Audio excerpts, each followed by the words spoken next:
Welcome back to my top 3 tips for every support series. It's time for Kiriko. Now keep in mind, since I'm a little late to the party, I'm gonna be trying to give tips that aren't already widely known, but ones that you could still use to implement in every match to rank up.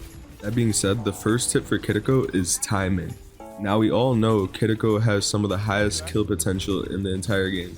She can nearly 2-shot almost every squishy. However, unfortunately, I typically only see 2 types of carries.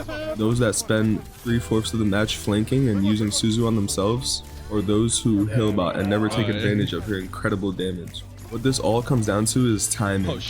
Before fights begin, or when your team is stuck in a choke, is when you want to try and get into some crazy spot and start throwing your kunai and forcing the enemy to look at you.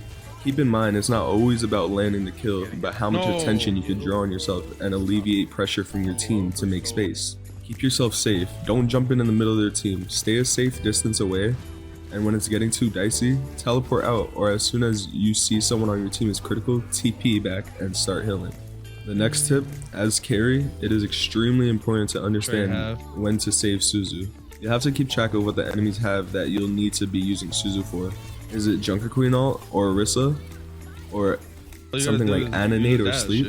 When these cooldowns are a threat, you typically want to play a little more passive, so you could save your teammates from these game-changing abilities with Suzu, rather than wasting it on yourself. That being said, you should still find yourself openings to be able to off-angle and do damage. But as I mentioned, it's all about timing.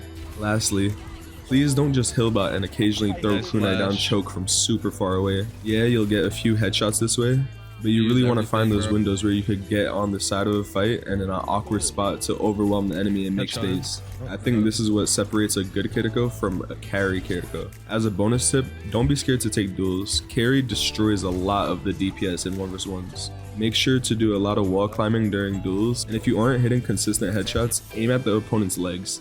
This is where their hitbox is usually the largest, and it's always better to hit constant body shots than hitting 1 out of 5 headshots. Anyways, for final takes, when you're playing carry, don't just hard flank and Suzu yourself off cooldown. Work on timing and save your overpowered ability for important counterplay. Play her with confidence, and when you find yourself in a duel, focus on movement and hitting kunai. If you find this helpful or have feedback, let me know. Thank you.